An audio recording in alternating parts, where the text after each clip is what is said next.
Hello, everyone. It's December the 30th, and we've got an awful lot to go over with you today. Very unfortunately, since Monday, we've lost an additional 55 West Virginians.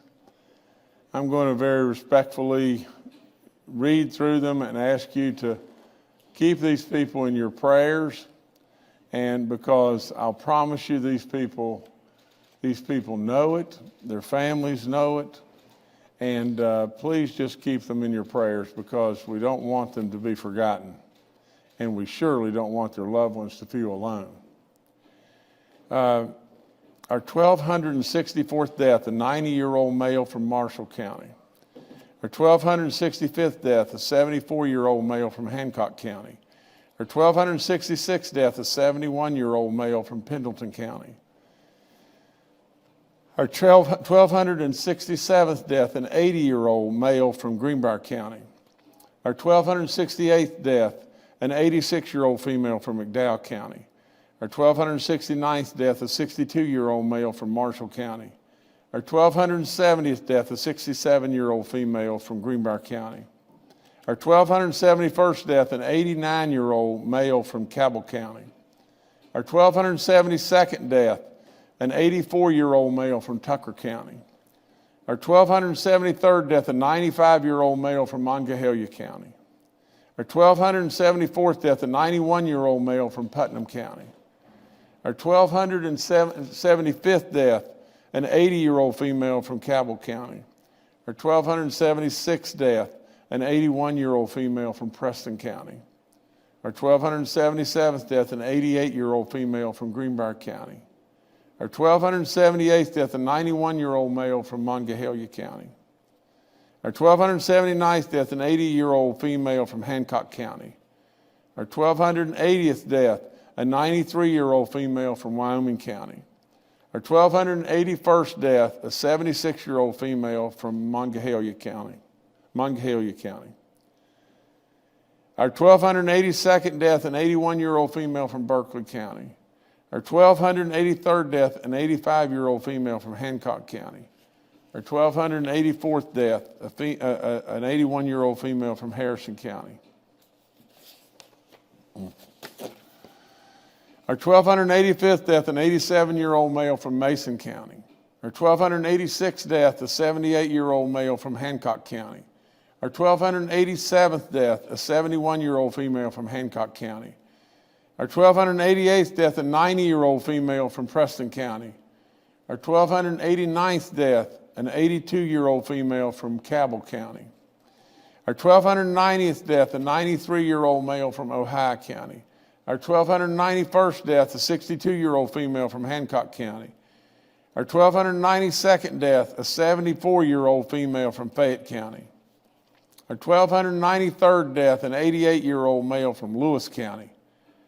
Our 1,294th death, a 77-year-old female from Wyoming County. Our 1,295th death, a 61-year-old female from McDowell County. Our 1,296th death, a 93-year-old male from Preston County.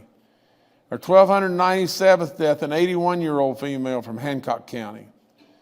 Our 1,298th death, a 71-year-old female from Ohio County. Our 1,299th death, an 81-year-old female from Boone County. Our 1,300th death in the state of West Virginia is an 85-year-old female from Kanawha County. Our 1,301st death is a 72-year-old male from Raleigh County. Our 1,302nd death is a 33-year-old female from Summers County. 33 years old. Wow. Our 1,303rd death, a 92-year-old male from Kanawha County. Our 1,304th death, an 86-year-old female from Brooke County. Our 1,305th death is a 74-year-old female from Kanawha County. Our 1,306th death is an 88-year-old male from Logan County. Our 1,307th death, a 76-year-old male from Logan County. Our 1,308th death is an 81-year-old male from Cabell County. Our 1,309th death, a 79-year-old male from Mercer County. Our 1,310th death, an 81-year-old female from Brooke County. Our 1,311th death is an 82-year-old male from Hardy County. Our 1,312th death, a 52-year-old female from Kanawha County. Our 1,313th death is a 63-year-old male from Kanawha County. Our 1,314th death is a 95-year-old female from Monongahela County. Our 1,315th death is an 84-year-old female from Greenbrier County. Our 1,316th death is a 91-year-old female from Jefferson County. Our 1,317th death is a 91-year-old female from Ohio County. And our 1,318th death is a 46-year-old male from Kanawha County. 1,318 great West Virginians. Please don't forget them. We're going to get through this, but it's been brutal. We lost one of our EMSs, and I believe it's Jason Wooster. He's a paramedic in Putnam County and a firefighter for the Jefferson Volunteer Fire Department. He died yesterday due to COVID-19. This touches all of us, does it not? It touches every single last one of us. Absolutely. Keep them in your prayers. In the last 24 hours, our daily positivity rate is 11.68. It's very high. 1,452 new positive cases. The active cases are 24,433. The recovered cases are 58,474. We have a record high patients in the hospital of 797 and 209 in the ICU units. We tested 11,250 West Virginians yesterday, and we are the second worst in the country in our reproduction number, our RT number, and it's at 1.11. You know, most all of our counties are in the red and the orange. And again, I remind everyone over and over and over that if you are 65 years of age, it doesn't take a rocket scientist to figure it out. You are the target of this killer. And we've got to absolutely address that. Now, we got a lot of news. A lot of news today. And a lot of effort and collaboration between all of our health team, all of our medical experts, all of our education team, all of us within our office and everything, and we've come up with some ideas, and we have vetted that all across the board, and we have perfected it to the very best of all of our abilities, and here's what we're going to do. You know, we have got to get our kids back in school. That's just all there is to it.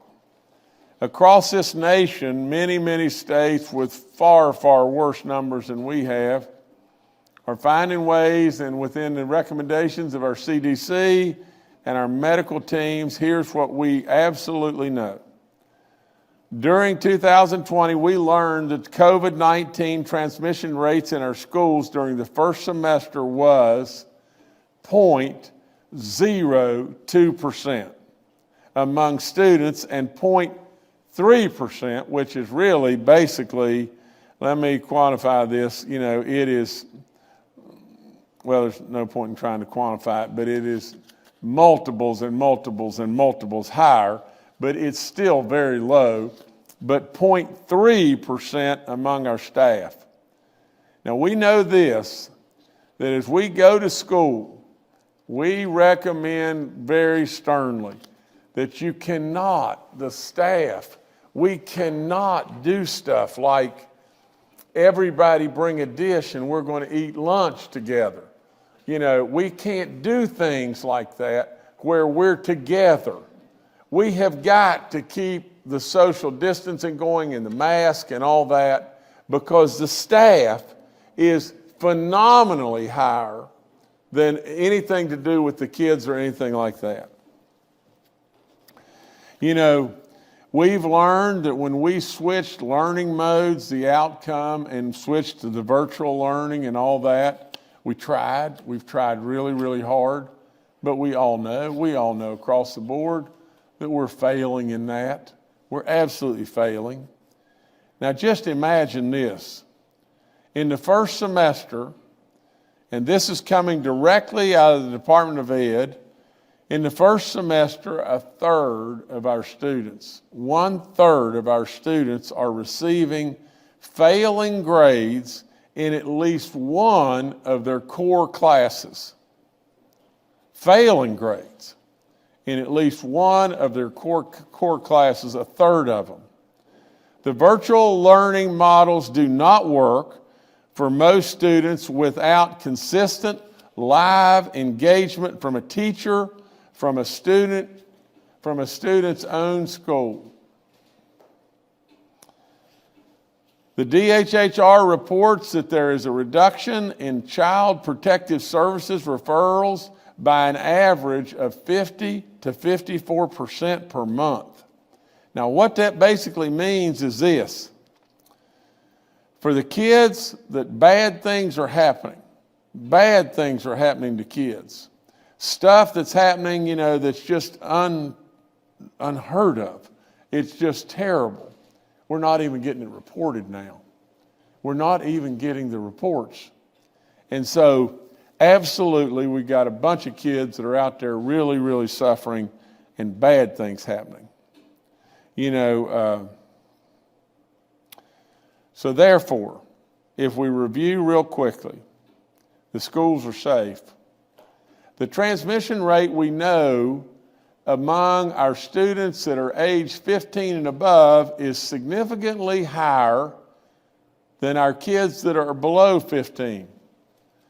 So what we're doing today, I am announcing that all West Virginia elementary and middle schools will reopen to in-person learning on Tuesday, January the 19th. And this gives our county boards of education, our teachers, our staff, and students a little more than 2 weeks to prepare. We're taking that 2 weeks because we need the time to get ready. For all the high schools, we'll continue to use our map, and we are continuing through the weekend to work on the possibilities of tweaking our map to just some degrees. From the standpoint of one of the tweaks that we're going to do is we're going to offer back in-school learning in all of the counties that are in the orange. We're going to continue through the weekend to look at that map because these are the kids that the transmission rate is surely higher than our much younger kids. Honestly, our much younger kids are so much safer at our schools. And our teachers and our service personnel, to be perfectly honest, other than being at your house, are really safe at our schools. But to make this one step more, you know, all of our high schools will continue to will not go to school. In the red, they'll be following the map, but they will go in the orange. And we're targeting March 1st now to be a startup, and I hate this like crazy, but we're going to have to move our winter sports to March 1st. So that will be the startup date. We all know our schools are the pillars of our communities, and we absolutely all know that we've got to do more and more and more to make them safe. So therefore, today I am also announcing that we are committing to offer vaccines to all teachers and all staff and all service personnel immediately of anybody that is over the age of 50. And we're going to accomplish this in the next 2 to 3 weeks. We're going to offer the vaccines to anybody over the age of 50 that is a teacher or service personnel or people that are at our schools. We will then double back After we accomplish that, we will double back and we will go back and get everyone at our schools under the age of 50. Not our kids, I'm talking about our teachers and our service personnel. And all the information on where and when you will receive the vaccine will be distributed throughout the Department of Ed directly through the superintendents in the counties. Now, the other thing you must know is just this. We're still going to let the local control rule the day. All I am telling you today is we're recommending absolutely that on January the 19th, we're going back to school on all of our middle and elementary schools. And on January 19th, we're going back to school on our higher ed on all counties that are not in the red. Now, in addition to this, in hearing the cries, and just to make sure, that I may have said higher ed there, but I'm really referring, we are going back to school on January 19th in our middle schools and elementary schools statewide. We are going back to school in our grades 9 through 12, high school grades 9 through 12, statewide if you're not in the red. Now, teachers, I urge every last one of you to take real advantage of this and go get the vaccines when they're available to you. Service personnel, same thing. We're going to naturally go first and foremost to everybody 50 and above, and we're going to go through this really, really fast. There's been a lot of work going on in the last 2 or 3 days and everything to be able to, accomplish just this. And through our health departments and National Guard and everything, I think that we can carry out my directive here and we can get this done. Now, in addition to that, we hear the cries all over the place with the fact that the simple thing, you've heard me over and over, you've heard the questions from our media, the great questions that have come up in regard to our seniors. You've heard me over and over say, this really boils down to age primarily. You've also heard, concerns from our seniors like, well, dag, if we do all the testing to all the people that are working on the front lines, whether they be first responders or all the acute care people and everything, the hospitals and everything. We went to all the nursing homes and assisted living and everything, but I'm a senior. I'm someone that's above the age of 80. And I'm sitting at home and I'm scared to death. I'm absolutely scared to death. Because basically you're telling me that, by the time you get to me, it'll be springtime. Or it may even be later than that. And yet, I, as your governor, am telling you every day that this thing is all about age. So we're pivoting again. And today, I am announcing that we will begin vaccinations today to the general population that is in excess of 80 years of age. Doses are being delivered as we speak to 82 organizations, including primary care physicians, health clinics, and local health departments that are designated for those 80 and older. And vaccinations will begin as soon as today. But in addition to that, and where all this information will be up on our website and everything, and you'll be able to see this, and we'll be, but in addition to that, we are planning now to hold several vaccination events for West Virginians that are 80 and older at our National Guard armories or other selected sites around the state. We will announce those times and locations as soon as they are finalized. These events will have to be on a first-come, first-served basis. Understand loud and clear that we believe, I surely believe with all my soul, that if the faster that we can get shots in arms of people, especially that are of a significant age, the more lives we're going to save. This is boiling down to minutes, not days, minutes. And the faster that we can get those shots in the arms of the 80-year-old plus, then we'll double right back and we'll get to 70-year-old plus. Then we'll double back and we'll get to 60-year-old plus. We have got to do it with the resources that we have. Now, that doesn't mean the manpower, or that doesn't mean somebody's punching in stuff on a computer. That doesn't mean somebody's administering the shots. It means all that, but it really doesn't mean that. What it really means is just this. We can't give out 50,000 doses of vaccines if all we've got is 10,000. We're only going to be able to give doses on a first-come, first-served basis to the number that we have at those locations. We cannot do more than what we have. We cannot do more than what we have, but we can get them out fast, and we can get them to the people that need them the most, and absolutely, then we can cry to the mountaintops to get more, to get more. The faster we get them out, the more we cry, and the more we'll get here. Next week, we will be at multiple, National Guard armories, and by multiple, I mean 3 or 4 probably.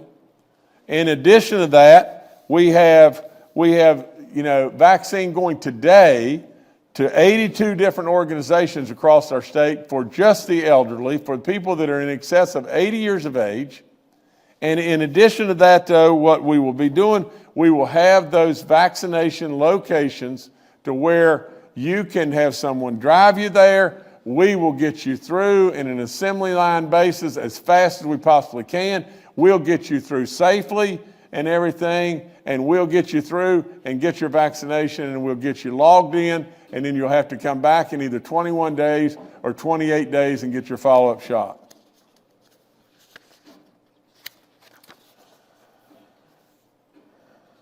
From the standpoint of vaccination distribution, West Virginia is still leading the way, but we're not going to be leading the way long. We're not going to be leading the way long, because what's going to happen is other states are beginning to get their act together, but now we're taking another leap forward that no one will be able to imagine. West Virginia, again, leading the way and coming up with an idea of how to, right now get this, right now, we're leading the nation because we have put shots in arms of 43% of the vaccines that we've gotten. It's not good enough to me. Any way you cut it, no matter how hard we're trying, it's not good enough. That's all there is to it. So in other words, we've gotten in, we have the number of vaccines that we've gotten in, 43% of them are in somebody's arm right now. 47% of them, or 57% of them rather, are going around and they're getting positioned through our state, but they're not in somebody's arm. So what we really need to do is we really need to target these seniors, especially the people that are above 80 years of age, and absolutely we will save lives today. Today, we will save lives by doing this. We will not be taking from one pot to ensure that we're able to do this. We will not be delaying or pulling, robbing Peter to pay Paul. We will not be doing that. But absolutely, our great guard and everything, when we came up with this idea, I asked them to go to work on it. They have poured it on, and they've come back. We've tweaked, and I've asked them again. I said, that's not good enough, and we tweaked, and we got a plan that is, I think, a terrific plan. The closest state to West Virginia is Colorado now, and they're at 30%, and we're at 43%. It's not good. It's no good in my book. If West Virginia was at 85.6%, yeah, really good. Really, really good. Because if you've sent out 85, if you've got in people's arms 85% of your vaccines that you've got, just think how effective that I'll be screaming at the federal government that we got to have more right now. What if, let me be ridiculous to make my point, what if I were Illinois and I had put out 3%? Well, the federal government's going to look back at me and say, well, Justice, if all you've got out is 3%, you've got them jammed in the warehouses everywhere in the sun. We're not going to send you more. We're going to send them to West Virginia. That's what we want. That's exactly what we want to have happen. The entire plan from day one has been based on decreasing hospitalizations, decreasing deaths. 1, 2. 3 is protecting the most vulnerable and ensuring our state can keep the critical care services available to all of us. Now let's just think. Decreasing hospitalizations. We've got to keep our hospitals able to take us if we have a real problem. This will do that. Decreasing deaths, no question. It'll do it. Providing care for the most vulnerable. Well, who in the world is the most vulnerable? It's absolutely the ones that are old. And so with all that being said, we're going to get after it, and we're going to get after it. I mean, we're going to really get after it. The long-term care vaccination, West Virginia is leading the nation in absolutely getting our vaccinations to our nursing homes and our assisted living. We are the first in the country to finish vaccinating all our long-term care facilities. All 214 facilities in our state were completed by this morning. It's amazing. It's really great stuff. And as we now move to vaccinate our teachers and staff and those in the general population over 80 years of age, we are doing so. So having, already completed vaccinating our long-term care facilities and making huge headway on all of our healthcare workers and frontline workers. We're ahead of every state, and not only do I want us to be ahead, but I want us to lap the field. Because every time we're lapping the field, we're saving somebody's life. This isn't absolutely just lapping the field. This is saving lives. And that is exactly what our job needs to be. Just a reminder again about the vaccines. Take the vaccine, for crying out loud. People say, you're going to grow a third arm, you're going to grow antlers. I mean, give me a break. I mean, for crying out loud, take the vaccine. Every day you see me read name after name after name of people that were gasping for breath with their loved ones not even able to be there, gasping for breath and died. You got to take this vaccine. Now I've got some other announcements. This is good stuff, but as far as our higher ed, Chancellor Tucker and all of us met, and we met on Monday, and so we are announcing now that we have the monies available, and we're going to test as we did in the fall. Everyone that comes back to school, all the students, all the faculty and everything as they come back after the Christmas break. We had great success in doing so. Then we want to be able to find a way to test everyone on a weekly basis. I don't know that we're going to be able to do that from the standpoint of just the logistics or the cost.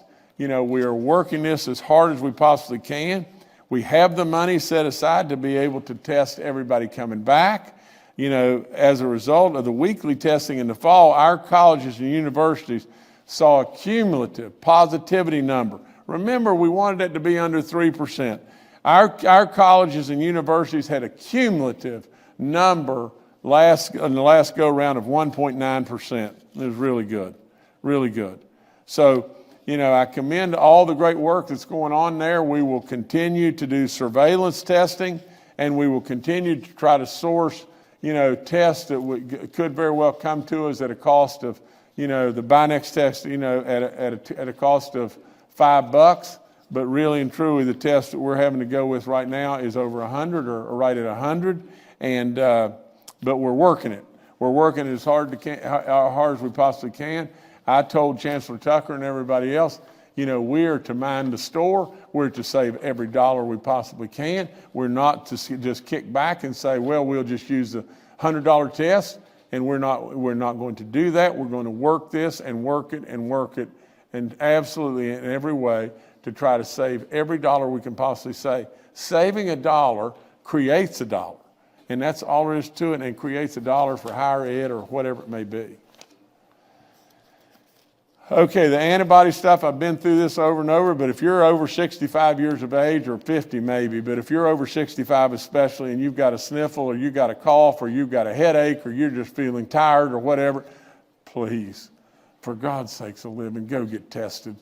We can give you antibodies that will absolutely probably save your life. Just remember that and go get tested.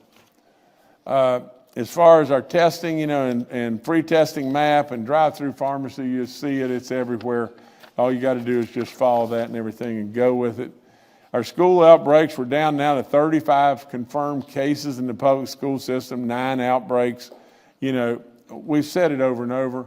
Naturally, with anything and everything, when you're dealing with a pandemic, there's risk. I mean, come on. I can't go and bubble wrap every West Virginian. But if I bubble wrap you and I keep your head out of the bubble wrap to where you can breathe and eat and drink, you still have an opportunity and a chance to get this terrible disease. I can't make it risk-free, but we do know from all the data that our younger kids are suffering beyond belief by not being in school. Our older kids too, but our younger kids, the chances of us transmitting this is very, very minuscule. Our long-term care facilities, we have 120 outbreaks now, with 16 outbreaks in our churches in 13 counties. That's Greenbrier, Harrison, Jackson, Marion, McDowell, Mineral, Mingo, Monongahela, Nicholas, Raleigh, Summers, Upshur, and Wyoming counties.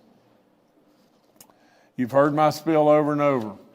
For right now, if you've got the opportunity and vaccine is on the way to people 80 plus, then we're going to fall right back to 70, fall right back to 60. We're getting closer and closer and closer to being able to vaccinate you. Absolutely, that the churches are an area where we can have significant outbreaks. You've got to protect yourself everywhere. Use your head. Wear your mask. Keep your social distancing going. Wash your hands. Do all those things you got to do. A corrections update. Corrections has gone way, way up. We now have 634 inmate cases. We have 268 of those cases at our Eastern Regional Jail. 247 at St. Mary's. 65, inmates have recovered so far at St. Mary's.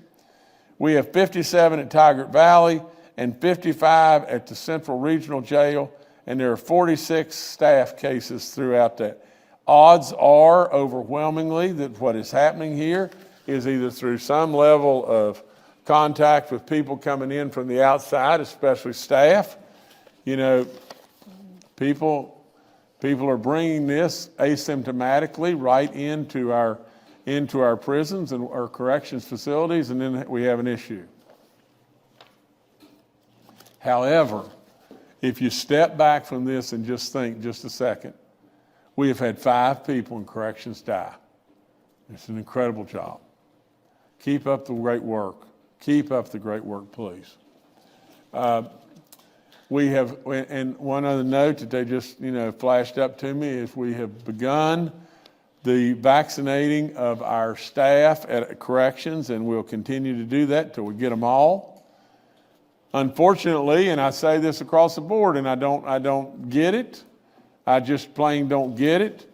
But unfortunately, what we're experiencing with the staff at corrections is about a 60% cross-section of those in staff are taking the vaccine. That's not going to cut it. It's just not going to cut it.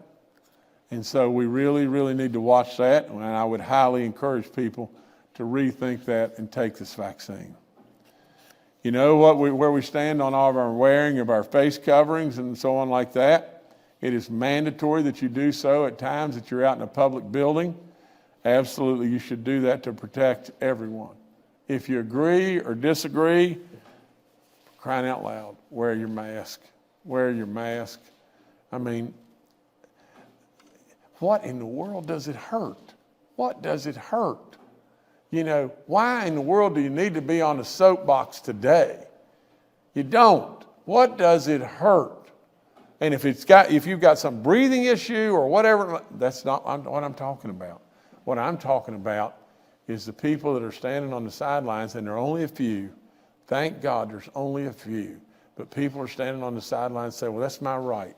I'm not going to wear that mask. Well, it's not your right. It's absolutely not. You need to wear your mask for everybody. The flu vaccine is available and it's out there. You ought to be taking it. We ought to be trying to give blood and plasma if you can. Now, I've got a couple other announcements real quick, or just one, or two, I'm sorry. And that's just this. There's a lot of really, really good people that have been working on this project for a long time. You know, like I said, you know, whether it be, you know, Gordon Gee or Steve Farmer, you know, I talked a whole bunch to Steve, you know, just all the different people, you know, that have absolutely put in the licks, you know, and Mark Nesselrode, and, you know, just so many different people that have absolutely come to me and talked a lot about this. They needed $3.5 million in dollars we had available in the CARES money. And today I am announcing that we are allocating $3.5 million of CARES money to WVU Medicine in connection with the Morgantown Community Resources Ramada Inn project.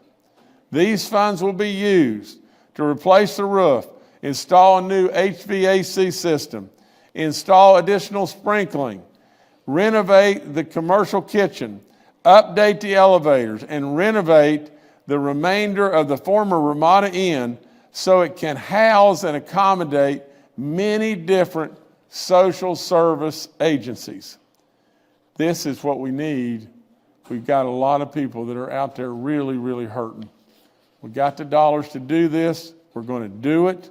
And the organizers of this project include the likes of Steve Farmer, Mark Nesselrode, Gordon Gee, Ron Justice, David Goldberg, Kara, and I hope this is Veltri, Mike Sabe, Michael Mills, and Jamie Ridgway. And I'm sure there's a bunch of others. And this facility will serve as a centralized and coordinated base for social service agencies in the Morgantown area to help reduce the spread of COVID and its negative impacts among our community's most vulnerable populations. It's great stuff, guys and ladies. You did good work here, and we hope and pray that this is going to do a lot of good stuff for a lot of people that are out there, great West Virginians that are hurting. The only last thing I've got is just this, is with all the stuff that we are doing right now, there's tons and tons that we're trying to perfect as far as where we're going to be able to go, to which National Guard armories, how many vaccines do we have available, you know, what are we going to do in regard to, you know, tweaking our map for our 9 through 12th graders. There's so many other things that we're continuing to perfect and work on that we're not going to have another briefing until Monday. And the reason for that is just simple as mud. And that is just this. If we come in, you know, press ask a whole lot of questions. We're just incomplete with our work and everything. But we're putting a stake in the sand again as great West Virginians today to help our kids, get back in school, to protect our teachers and our service personnel and put them at the head of the food chain as far as getting them vaccinated. To absolutely, there's four things. We're putting a stake in the sand today to get our kids back in school. We know how bad our kids are hurting. A third of them are failing at least one of their core classes. A third of them. We know the virtual concept is the next best thing we got, but it's absolutely not working nearly like what in-school learning is all about. We know how difficult it is, for daycare and everything on our families, from the standpoint of what are you going to do with the kids.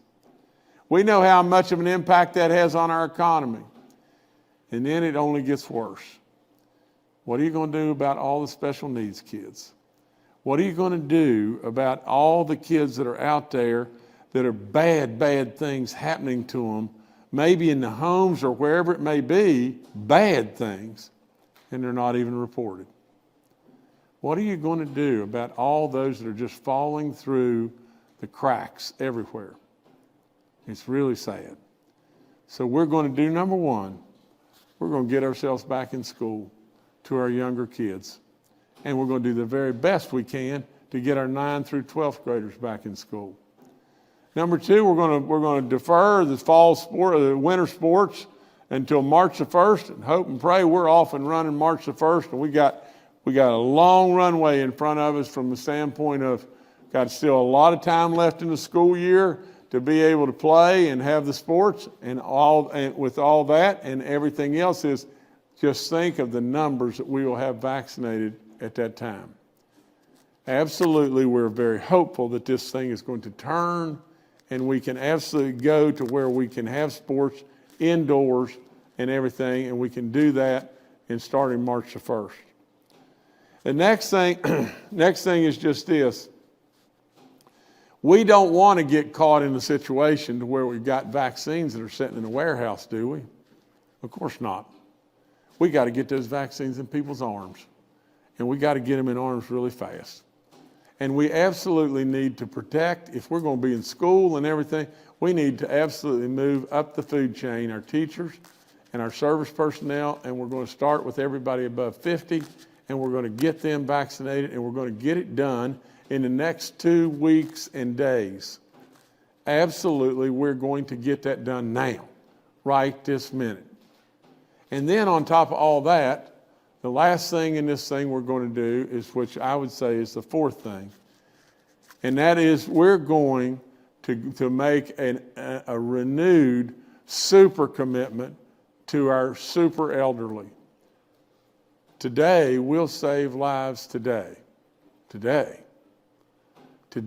if we'll have some of the elderly above 80 come in today, we'll save their life today.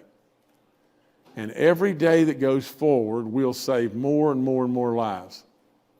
So at the end of the day, today is an announcement from me that probably is as significant as any day that I've ever been in front of you. First of all, we're going to go back to school. Second of all, we're going to defer our winter sports.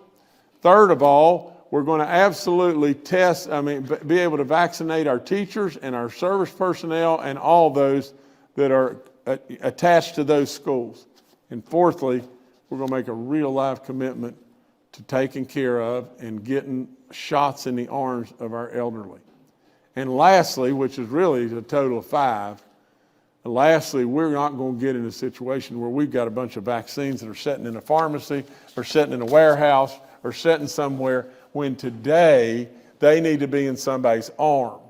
And if they're in somebody's arm, then I'm on the phone screaming like crazy to DC and everything else. And instead of your allotments going down, I'm very hopeful that they're going to go up. That's all I got today. All right, thank you, Governor. Let's now hear from Clayton Birch, West Virginia Superintendent of Schools. Thank you, Jordan. Governor, on behalf of the teachers, the superintendents, the state board, this is a day two that we think is just as important that you've announced at any time during the pandemic. Folks are going to ask right out of the gates, why now? And we use the map all during the fall, and the answer is quite simple. We know more now about this virus and about schools than we knew in March when we shut down. We know more now about this virus and how it reacts and how our schools can mitigate it than we did in August or September. And the team that's around here that I know is joining us today, everybody from Secretary Crouch to Dr. Marsh, Dr. Amjad, General Hoyer, and the governor himself. The team is amazing at always keeping our children in the forefront. And we've never lost sight, and we not one time did we lose sight that as we move down this path, that our children needed to be the focus. From agreeing and knowing from the day one we were going to feed them each and every day, options for families, making it safe. But we can stand here now, and I'm sure we'll hear from Dr. Marsh in a bit more on the safety of returning in school. We know a lot, not only from national and international data, but we know a lot here in West Virginia about what's working. You heard the governor mention the infection rates in the schools, the transmission rates. I think we average for an outbreak around 4. We do a really, really good job in our schools of mitigating that. But a few things that I just want to clarify, and it'll sound a little bit like I'm repeating the governor, and that is this January 4th through the 15th, we have a 2-week period we've been given to really prepare for January 19th. And during that 2-week period, we have a lot of things happening. First and foremost, I'm so appreciative that we're going to see the vaccine rolling out to all of our 50 and above teachers, service personnel. But also during this 2-week time, I want the public to realize we're not losing sight that it's not about schools being closed. Schools are open. We're coming back on the 4th. We're going to be in a remote learning plan. We're going to continue engaging our students, preparing the families for that January 19th date. And we're also not going to lose sight that we're going to continue feeding children during this time. We are not going to drop the ball at all. Secondly, we're going to really come out of this and double down on our mitigation strategies. I'll be meeting with the superintendents later today. We'll be carrying this message from the governor and the health experts here and the entire team. But coming back to school, we know a few things. We know that there are key mitigation strategies. If we all follow them, we know schools are safe. It's when we don't follow the strategies that we've seen outbreaks or transmission in a school. And they're really quite simple. They're things we've heard the governor, Dr. Marsh, our health officials say from day one. We're going to wear masks consistently, properly at all times. We're going to continue washing our hands and practicing proper hygiene. We're going to social distance to the extent possible. We're going to eliminate large gatherings, which we've been doing in our schools. We're going to continue cleaning and disinfecting. And we're going to continue working with our local health departments for that contact tracing when it needs to be done. Continue the mitigation strategies. Our schools are safe. Our children need us. I'm so appreciative that we got to mention that it's not just the academic challenges we're facing. Thank you, Bill Crouch, and everybody else who's brought it to light that our child protective service numbers are really, really down. We don't have eyes on children. Our biggest fear is that any children fall off the grid. We can't allow that to happen. There is no substitution for a teacher engaging these students in person. Our students need their teachers. I had a chance to travel right before the holiday, and every single teacher, every single county personnel, and every single superintendent echoed exactly what we heard today. We've got to get our children back in school. They need that option. The options are still going to be there for families, though. Those that choose to remain on virtual, we're not taking that option away. But we are going to open up our schools, and I'm so thankful, and I look forward to it. Thank you. All right, thank you, Superintendent. Next, we'll go to Major General Hoyer with the West Virginia National Guard. Good afternoon. It's been a busy couple of days, as the governor pointed out. We've worked late into the last couple of evenings, and we have a lot of work to do over the weekend. As the governor laid out in the conversations we had with him directly over the last couple of evenings goes back to that conversation he's had with the Guard and with all of us before about triple it and then triple the triple. And the discussion of last night was if we're going to take care of the people of West Virginia, and we've been bold at it, but we've got to be bolder than we've been before. So that means that over the next several days, as he continues to press us, and we move out this bold initiative, We are going to be looking at distributing to 44 counties to get teachers started next week for those over 50 with vaccinations.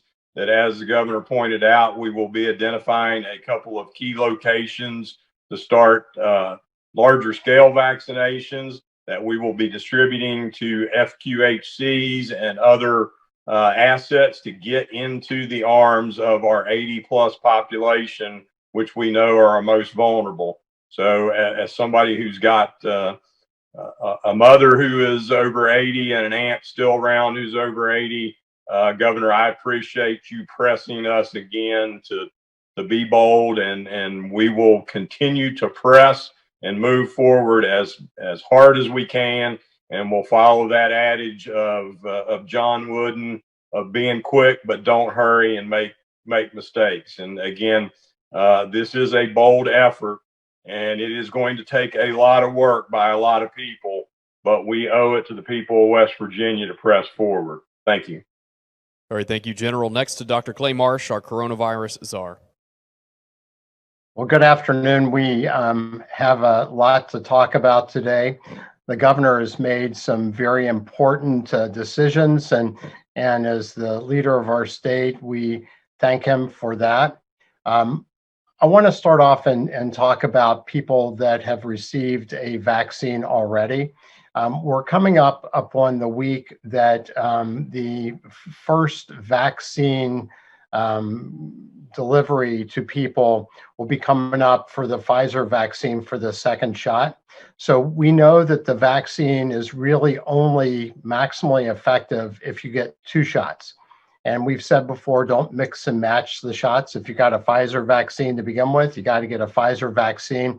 And the time to get that will start next week for the immediately early people that got vaccinated. The profile of the second shot may produce a little bit more soreness in the arm, or a little bit more of feeling kind of like blahs for a day or so. But in general, the profile should be well within the kind of a flu shot, with maybe a little bit flu shot plus kind of arm soreness. And it's so important that each person that got the first vaccine get the second vaccine, so that you really do get that optimal protection. And as the governor said, for the Pfizer vaccine and for the Moderna vaccine, the effectiveness is about 95% trials. So get your second vaccine. Let's talk for a second about the about school openings. I think this is a really important and absolutely correct decision the governor's made based on all of the data that we know around the world, in our country, and also in West Virginia. So a big study just came out from Iceland that was probably one of the best done studies, looking at about 40,000 people. And what they found was that the children under 15 years old were half as likely to contract COVID as people that were older, and half as likely to transmit that. And that's really important as we look at the age ranges that we're starting to think about to reinstitute in-person learning opportunities for our middle schoolers and our elementary school children. And as Superintendent Birch, and we really appreciate his leadership on this, has told us many times, that we see significant reductions in growth academically and educationally in children that are in online only learning opportunities. And that's not because of anybody's fault. It's just what happens. And moreover, we know that the essential services, the child protective services, the health services, the structure, the love, the support that children get in the classroom is really important. And for teachers, I know that many teachers may feel vulnerable in classrooms, but what we found is, and as opposed to maybe what we thought when we first started this whole experience with COVID-19, that if we can follow simple strategies like wearing masks and staying distance in classrooms, that in classroom is actually much safer than in a community.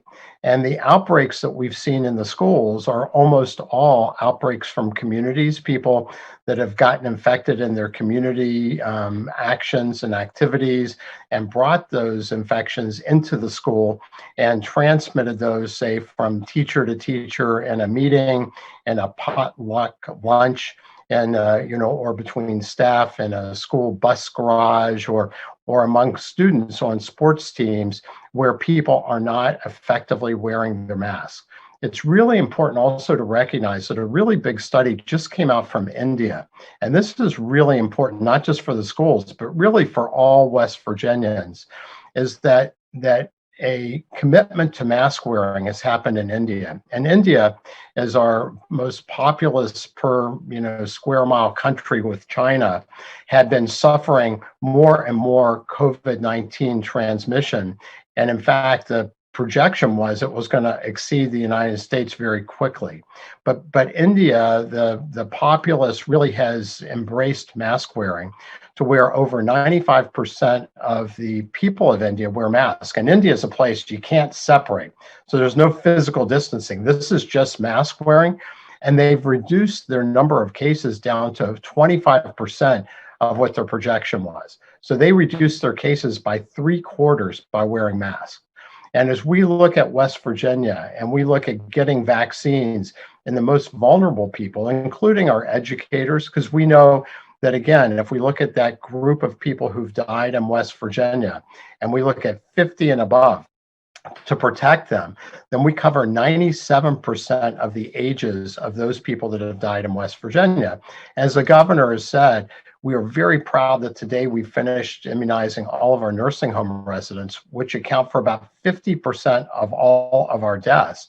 And as we look at our vulnerable teachers, we want to get vaccines in their arms as quickly as we can, and as we are going back into the school environment. And as we look at older children, our high school children, we know that they will also benefit from being in school. And we know that the transmission in the classroom, when you're wearing masks and staying distance, is also very low in our high school age children. But we also know that over 15 years old, that the ability to transmit the virus does change. So really being very careful. I think the governor has made that decision about having the less than 15-year-olds back in in-person class, and the over 15-year-olds really relying on some additional guidance, including community spread. So I think that as we go forward and we start to look at our plan, we are not changing the plan that we have followed the governor's guidance.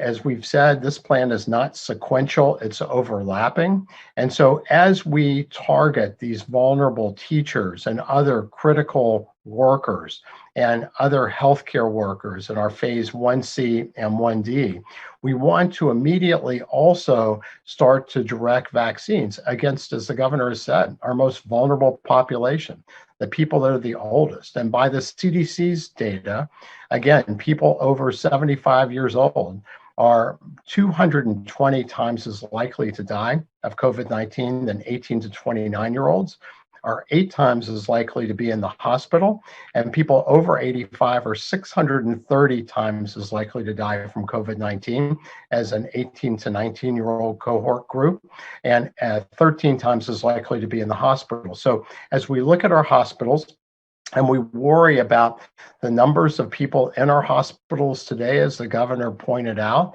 then we know one of the things we can do to reduce the stress on our hospitals and to save lives is to put vaccines in the arms of our most vulnerable population, our over 80-year-olds, get those people vaccinated, and then move down to our 70 to 80-year-old group.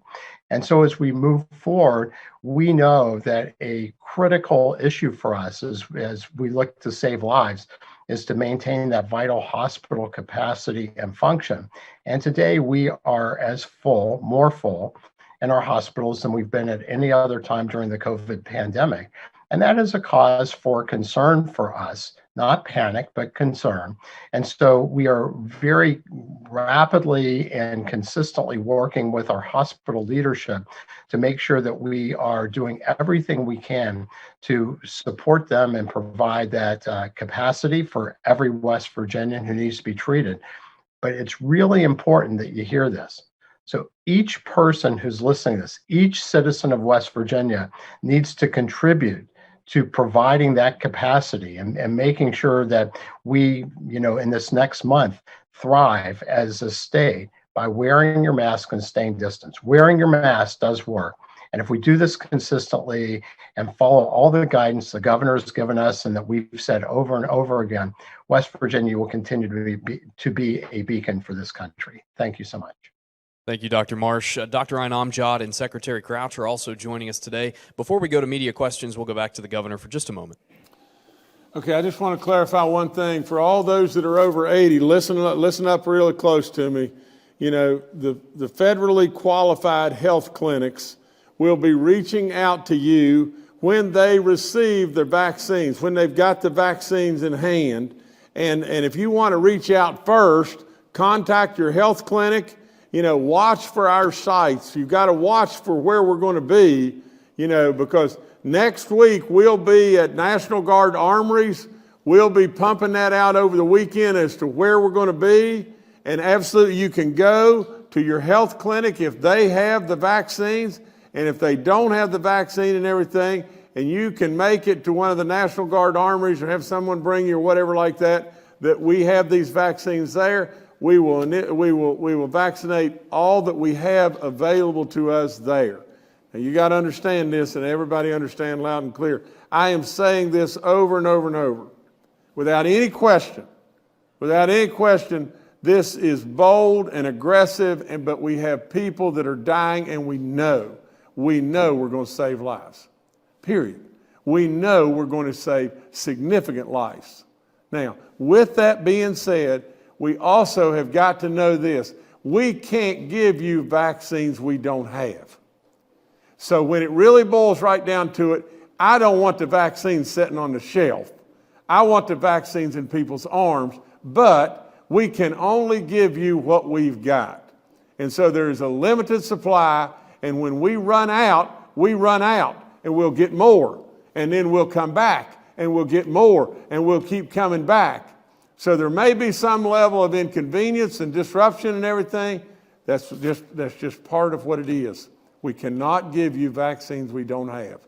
But that's for everybody above 80, please contact, if you choose to do so, either you'll be contacted directly or you can contact your health clinics, and if that doesn't work, watch on our website. And when our National Guard facilities say that they're going to be there, and you can get there easier or make that happen some way, do that. All right, thank you, Governor. We'll now go to questions from members of the media. The first today from Kenny Bass with WCHS and Fox 11. Hi, thanks for taking the question, Governor. Happy New Year. I know that you've answered a lot of questions and provided a lot of information, but as soon as you say something, as you well know, that just turns over another rock. So let me ask you a couple of things very quickly.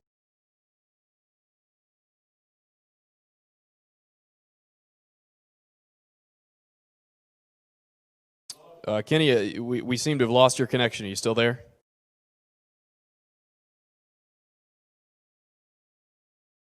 Well, we'll have to come back to Kenny. Let's go next to Steve Adams with Ogden Newspapers. Yeah, Steve Adams of Ogden Newspapers here. Obviously, I've asked this the last couple times in regards to when we plan to move older people up, and obviously you provided a lot of information about that today.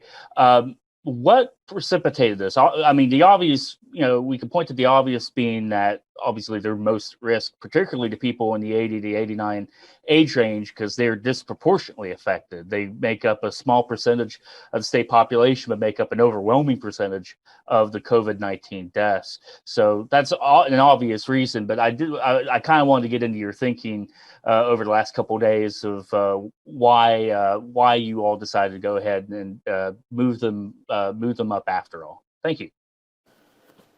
Well, Stephen, let me just say just this. I go back to the very beginning days. And people said, boy, gosh, it must be awful being the governor to have to go through this and all this kind of stuff. And I said, and I meant it, I truly believe without any question that God put me in this position to handle this. I've done a lot of stuff, and it's an honor to be able to handle it to the very best of my abilities. And I pray every day, multiple times a day, that I'm pushing the right buttons and doing the right things. Now, with all that being said, the reality is just this simple. Our National Guard and our health community has gotten out 43% of the number of doses that we've gotten. And all of us know that that is leading the nation in the number of doses that we have out there.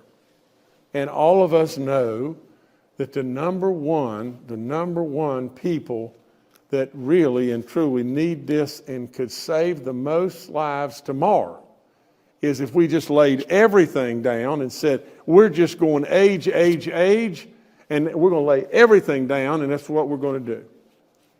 Now, we know that. And we know that our Guard and our DHHR and all the people have sent out 43% best in the nation. But with that, we know too that there's 57% of vaccines that are in our hands right now, and there's people screaming out there because they're dying. They're dying. And so blame this on anybody or give credit to anybody, but this is my vision. This is my decision. I'm the one that called everybody together and said, by God, it's not good enough. Here's what we're going to do. We got to get our kids in school. We got to get our teachers and everything vaccinated, and give me a plan that we can do this and really jump right in on our seniors now, right now. Well, we are already doing so much good work. We don't want to be critical in any way of the work because the work is phenomenal, leading the nation. But who cares? Who cares? I mean, we're leading the nation. You know, let's lap the nation. I mean, we know without any question, Jim Justice just read 55 more names. And we know without any question in the next hour that if we wait an hour, somebody is going to die because we waited. It doesn't matter to me. It's not a matter of constructing a great big program and everything. We got to have the program. We got to do everything the right way, and we're going to do that, but we have got to crank it. That's just all there is to it. And so, for good or for bad, this one's on me. To where I am, I feel the pain of our kids that are absolutely failing in grades, absolutely being abused, absolutely all the different problems that are happening with our kids in special ed or whatever it may be. I know and I feel that pain because I'm in the schools. I know the pain of what it's going to be to our teams to not be able to participate in winter sports for a while. I know. And I know the fact that people are dropping like flies, and they're the elderly, and we got to get there. Now, to me, it's just a matter of just simply just this. I don't care that we're doing great. I want us to do better than great. More and more and more we can do, and we can do more. We've got the greatest people in the world. Our National Guard is out of sight. The people in DHHR and these health experts here are so brilliant, it's unbelievable. Our education community, led by Clayton Birch, absolutely terrific. Miller Hall, what an incredible resource and board president. There is so many resources that we have in this great, smart state. But absolutely, I'm going to keep my foot right on the gas until we get there. And we got too many people dying now. We got to do more. So this one's on me. All right, thank you, Stephen. Kenny, do we have you reconnected? I certainly hope so. You got me? We do. Thank you. Leave it to 2020 to take one last shot at us before we get out of here. But the question for the governor Governor, you said that you're going to leave local control to schools. Is your back to school announcement today an order or a recommendation? Do they have to go back to school, or can counties still have local control, as you said? And then very quickly, I know you've backed up winter sports to March 1st. A quick check shows me that the first official day of spring will be March 20th. So I know you've just gotten winter sports taken care of, but do you have any idea if and when we're going to have spring sports in West Virginia this year? Thank you, sir. Kenny, jumping to the latter question, I really don't. You know, some way, somehow, I truly believe that that Bernie Dolan and the SSAC and all the great work from the Department of Ed and everything, they'll figure it out. You know, it may be abbreviated, you know, but right now it's simple as mud. I mean, we can't go into gymnasiums. We can't bring people in, you know, parents and whatever, to watch games and all that kind of stuff with what we got going on today. We're on the brink right now of vaccine to be able to really vaccinate a ton of our people and everything, and maybe cripple this cycle that we're in and everything. But you know, I'm positive now that we have got to push out our winter sports, and then we'll deal with that as we get there. As far as having the authority to be able to demand that the people go back to school, I don't know that I've got that authority, but I don't really want to have that authority. I want the people that are in command at the local level to make those ultimate decisions and everything. But I want everyone to know that I am all on board, and I think our kids, middle school and under, without question, need to be in school. That's all there is to it. And I think that moving boldly this way to vaccinate our teachers and all those that are working in our school and our service personnel and everything will absolutely underline and will make another layer of safety beyond belief for our teachers, our service personnel, and all the kids and everything else. We know it's already really safe, but we're trying to just make it absolutely safer. So with all that being said, you know, I don't want the authority to absolutely make the ultimate decision, but I absolutely want the ball to be able to say, I think we ought to be in school. Everybody should be in school, in middle school and elementary school, because the evidence and the science tells us without doubt, go to school. And absolutely all you got to do is look in the eyes of kids that are really hurting, a kid that was abused that maybe we could have prevented, a kid that's maybe hungry, or a kid, you know, and I know that, you know, Clayton said we're going to feed the kids and do all that, but there's nothing better than being in school. There's nothing better. And absolutely, if we don't watch, we're going to awaken to a situation to where last spring we lost the spring, and now we're going to lose the year. And absolutely, we're going to awaken to a situation to where, man, we got a gap. We got a break in the chain of our children that they'll never recover from if we don't watch out. All right, thank you, Kenny. Next to Charles Young with WV News. Hi, this is Charles Young with WV News. Governor, I know you said there are a lot of details left to be determined about it, but could you comment on where we stand on the map now? So it sounds like the only people that need to pay attention to the map after we go back are high schoolers, and the only color they have to pay attention to is red. Is it going to have any, bearing on sports for middle schoolers? Thank you. Charles, I don't know the answer to that. There's a lot of work that still has to go into that and everything. I think our map has served us well and everything up to here. It's served us, it's surely erred on the side of safety. It's surely done that. And if we in West Virginia are alarmed or concerned about 1,318 people that are dead and all the situations that we've had across our state, I can promise you beyond any doubt whatsoever that if we would have treated our map in a different format and everything, it probably would have been worse. And so now we know a whole lot more. We know an exceptional amount about our young kids and everything. We can do stuff there. As far as our sports, we know sports are much different than going to school, in the setting, because now you've got people that are traveling and you've got people that are coming to games and you've got all kinds of interaction and everything that causes us all kinds of potential problems. So there's still more to be worked out there, but really and truly, all the science tells us now that really the kids that are under middle school and under, you know, probably one of the safest places that they can possibly be is at the school. And we know the benefits. And so with all that being said, just think about what today is.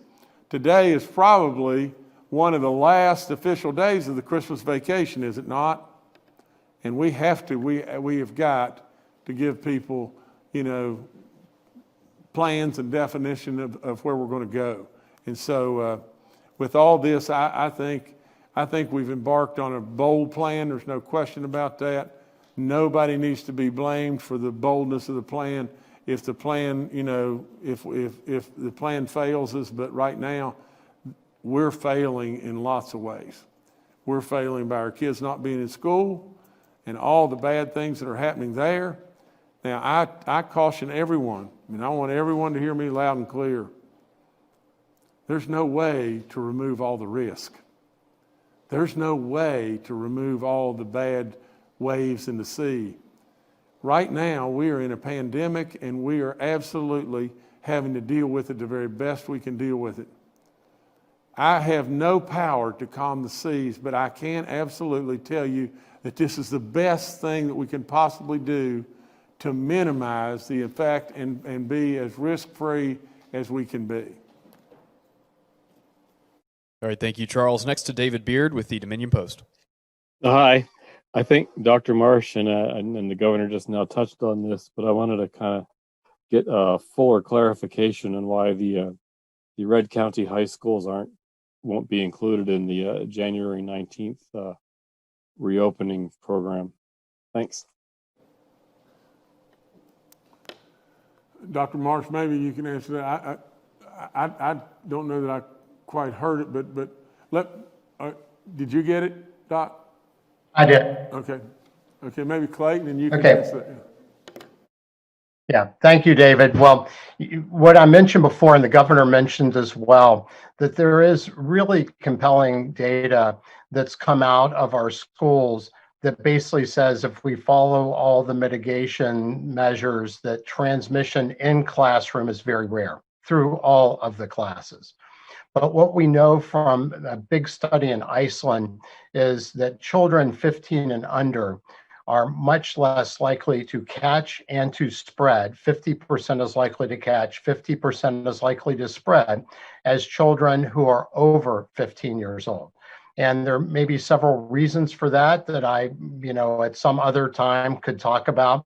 But for the purposes of this conversation, then there does seem to be a difference in the innate abilities of COVID-19 to infect and to be transmitted through kids less than 15 years old, 15 and under, versus those that are over 15 years old. It's also been seen in other countries and in some of the US, including data from Utah, that middle schools are less likely to be spreading areas than high schools, and that elementary schools are less likely to be spreading areas than middle schools. So it appears that as we just look at transmission in general, and this can include community transmission, not in school transmission only, but super spreader events are very rare in elementary schools, are rare in middle schools, and at least as far as the world's experience and some experience in the US, if there is a place that we've seen more, it's in older children and high schools. And that includes the socialization, parties, and other things that kids are going to. So it's not all in class or in school. But I think it does start to separate the high school age kids that we just have to be a little bit more careful about because of their ability to both get infected and spread COVID-19 perhaps more readily than younger children 15 and under. And this to me is also being very careful because we know that our high school students also benefit from being in school and we want to get them back in school, but we want to make sure this is safe for them and for our teachers and from our staff and other folks. So Clayton, I'll turn it over to you. No, thank you, Dr. Marsh. That was a great answer the why. And to kind of just clarify, when we lead up to January 19th, that is correct, that we will ask that all of our pre-K through 8th grade, our elementaries and middle schools, come back in person, and that our high schools at that time will all come back in person if orange or better. So those that are red, whatever that's defined as, would be remain on remote. All right, thank you, David. Next to Mark Curtis with Nexstar Media.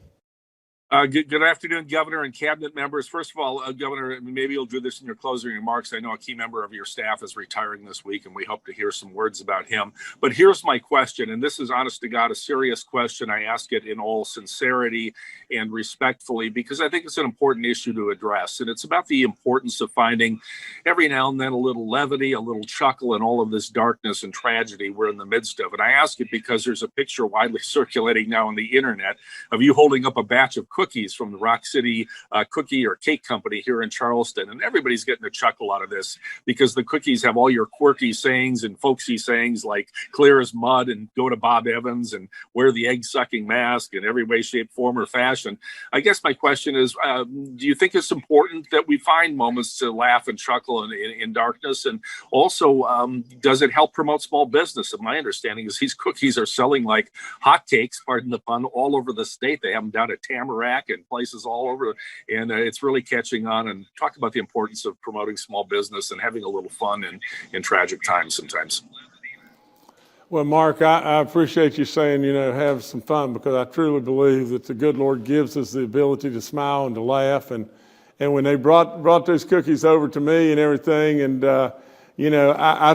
it's just, if you can't make fun of your own self in this world, I feel sorry for you, because a lot of my sayings are pretty bizarre, and it is kind of I thought it was really hilarious, to tell you the truth. But and the other thing is, I'm tickled to death to support any and all of our small businesses any way I can, because they've really been hurt bad by this, and I don't know how their cookie sales are going, but from the standpoint of it being funny, I thought it was funny, and I love people kind of jabbing at me, because I love to tease myself, and I can surely take it. So I thought it was good.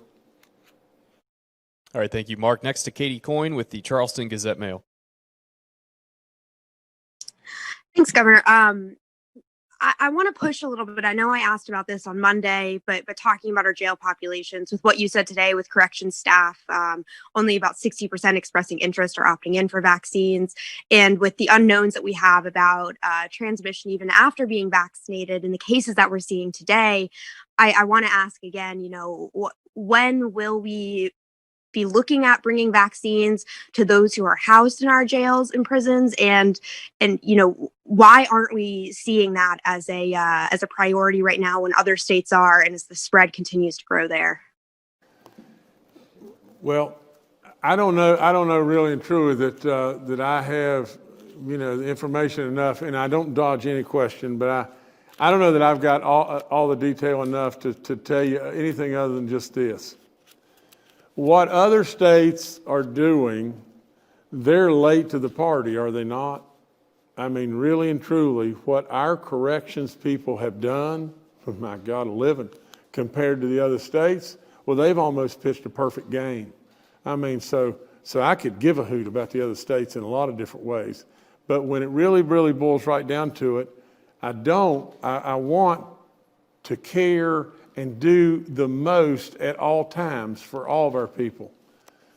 We do need more of our staff that are taking the vaccine.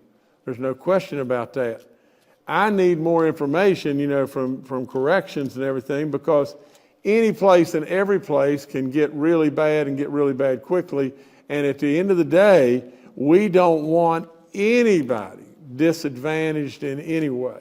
And so I think our people have done a whale of a job, but it's just like what we're doing now with this program that we're announcing today all across our state with our schools and our seniors that are above 80 and everything else. It only matters just this, is so we're doing good, let's do greater. And from the standpoint of our corrections, so we're doing good. Let's try to do greater. But I'll get more information and be able to report to you on that as quickly as I can. All right, thank you, Katie. Next to Paul Mullen with WCBC. Good afternoon, Governor and panel. Happy New Year, everybody. Governor, you've made a point today, and you've said it before, that remote learning is failing. I think Superintendent Birch has said that as well. My question goes to the kids that are in the system. How do we get them caught up? How do we make sure that they've gotten the education by the end of this year that they deserve to have? Is there a plan for evening high school, summer school, advanced tutoring? I don't know where we go from here. Well, Paul, I appreciate the question. I love the question, really and truly. And to be perfectly honest, from my standpoint, it's going to be really difficult to do. But Clayton, you know, and you know, I don't have the answers. And Clayton, you're going to probably have to elaborate on this a lot better than I. But you know, you got to remember, I have been in the schools so much, it's unbelievable. Now, not here as of late, but I see what's going on in our schools. And I see the shortcomings, but I see overwhelmingly a tremendous amount of goodness that goes on with our teachers and the interaction with the students and all that. And I see how our kids learn and everything. And I mean, I'm there. I'm just not on the sidelines, I'm there. And so this gap is going to be really difficult to recover as quickly as what you're thinking. And the other flip side of it is, if we don't stop this gap from widening, it's going to be impossible to recover. But Clayton, go ahead. No, so thank you, Governor. I think you started off very, very well, because that's exactly it. What we're announcing today is the first step in mitigating the continuation of that widening gap. The governor's correct. He's been in the schools. I've been in the schools. We know that our teachers are paying attention to what's working, what's not. And, you know, probably best to answer the question is what I heard a group of 3rd and 4th grade teachers in Ohio County tell me. And they were a wonderful, wonderful group who have done everything they could to try to make remote as beneficial and as engaging as possible. And what they told me was this: if we can get them back to us on a regular, consistent basis, we need to really, really pay attention to what's most important. We're going to have to really be prepared to nurture these children when they come back. We've already heard the governor and DHHR talk about, we don't know the trauma and the social emotional issues some of these children have faced. They were not wired to be alone. Are we going to ask our teachers to try to close this achievement gap and some of the learning loss? We're also going to be asking our teachers to be that one caring adult that's going to have to be prepared to assist these children coming back to school on a consistent basis. The governor's correct. We have a lot of work to do. We now have an opportunity to really focus this spring and leading into the summer. We have a lot of work to do leading into 2021. It's not going to be a quick fix to catch everybody up, but we are going to work, and we're going to trust our professional teachers. They know their children. They've been trained to do this. They know how to personalize learning, and you know, we know that we have a lot of work to do. But again, I think today is one of the first steps to mitigating that widening gap. All right, thank you, Paul. Last question today from Taylor Stuck with the Herald-Dispatch. Hi, everyone. This is Taylor. I understand that it's hard to say when a certain group might be in line for the vaccine because we don't know when we'll get more vaccine. But for those people who are waiting, say grocery store workers, people in retail who are in front of the public, they're anxious to get it. How will they know when they can get the vaccine? Who will reach out to them? Will they get a call? Will it be their employer? Just for those people who are anxiously waiting, what can they be looking out for?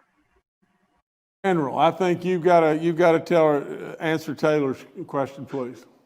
Yes, sir, Governor. So, Taylor, we are working through the Joint Interagency Task Force with various associations, with licensing boards, other organizations. So what will occur as those over 50 in the essential workforce are identified, then they will be reached out to through the employers. We are having those organizations build the list for us. So a lot of work has to go into it. We will make sure that individuals get identified, as well as with the 80 plus population and then 70 to 80 population that the governor mentioned, working with local health departments, with the clinics, with primary care docs. We will be working that outreach, and then we'll do multiple additional outreaches going forward. And the last thing I'd say is you brought up a good point: when they are available. The governor is pressing us to get vaccines out as quickly as possible. At the same time, we are managing the fact that CDC this coming week will have reduced our allocation for the second time. So we are pressing hard, and the governor is screaming, and he's got me screaming. So these folks are saying West Virginia can get the shots out and get them in arms, get us more doses. All right, thank you, Taylor. Governor, back to you. Well, I'm going to conclude today, a little differently. I'm going to thank, like I said, a great general that just spoke, a great Clay Marsh, a great Dr. Amjad, a great Secretary Crouch, all the different people that have put in all the licks and everything along the way. They've done a heck of a job. They really have. And it's been a real honor being with them and getting through all this. And we're going to continue to fight in every way we possibly can for all of you. If I forget somebody along the way, please forgive me, because I surely don't mean to do that. There's so many people that are out there on those front lines that are absolutely making life better for each and every one of us, and doing it in such a courageous way, it's off the chart. They get up, like I said, every day and take a shower or whatever and get dressed and know they're going right to the fire. Right to the fire. As they kiss their kids goodbye until they see them in the evening and whatever like that, they know they're going right to the fire. We love them, and we really appreciate them. And I ask so much in each and every day that you not forget 55 that I read today. 55 and 1,318 West Virginians. You got a lot of great people that are really, really pouring it on. And nobody's in it, and I hate to say it, but I don't really care if we're tired. I appreciate it and everything else, but none of us are going to quit until this is over. So thank you all so much. I appreciate every last one of you in every way. And God bless all you great West Virginians.